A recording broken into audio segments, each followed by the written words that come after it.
इस समय ईरान में क्यों प्रोटेस्ट हो रहा है, कहां हो रहा है, क्या रिएक्शन है और इंडिया पे इंपैक्ट क्या होगा, इसकी बात होगी दोस्तों अगले 2 मिनट के अंदर। पिछले 15 दिनों से सरकार विरोधी प्रदर्शन चल रहे हैं। सरकार यानी खमैनी की सरकार, खमैनी सुप्रीम लीडर ईरान के, उनके खिलाफ हो रहा है प्रोटेस्ट होने का पहला कारण दोस्तों वहां पर इन्फ्लेशन, 40% इन्फ्लेशन है। चीजें महंगी हो रही हैं, खाने का सामान, डेली चीजें महंगी होती जा रही हैं और वहां की करेंसी डिप्रिशिएट कर रही है, अवमूल्यन हो रहा है। वहीं दूसरी ओर दोस्तों आर्थिक कारणों का ये दायरा बढ़ते बढ़ते बढ़ गया पॉलिटिकल मांगों तक। अब वहां की जनता मांग कर रही है जनाब पॉलिटिक्स को बदलना चाहिए, वहां की सत्ता को बदलना चाहिए, वहां की सरकार को बदलना चाहिए।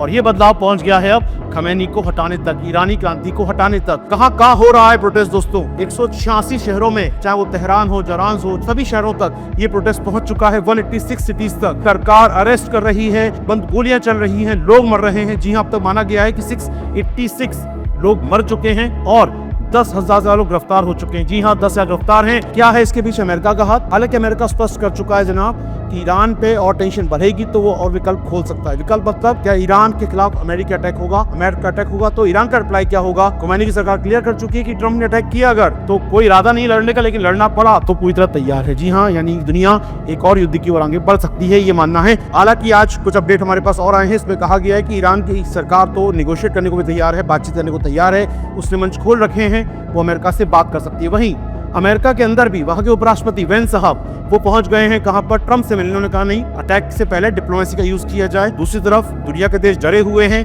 फ्रांस ने अपनी एम्बेसी को भाई निकल आओ ईरान से, बाहर आ जाओ ईरान से, ईरान में रहना सेफ नहीं है। अब आते हैं लास्ट में दोस्तों, इसका इम्पैक्ट क्या होगा? इसका इम्पैक्ट जो हो रहा है वो दिख रहा है आपको यहाँ पर। ये ईरान पूरा जल रहा है। इसके बाद अमेरिका ने घोषणा कर दी है कि जो भी देश ईरान से सामान खरीदेगा, ईरान को सामान बेचेगा, उस पर लगेगा 25% टैरिफ। और ऐसे में इंडिया के लिए मुश्किलें बढ़ सकती हैं इस जगह से। ईरान मुद्दे पर अपडेट में देता रहूंगा आपको। Thank you.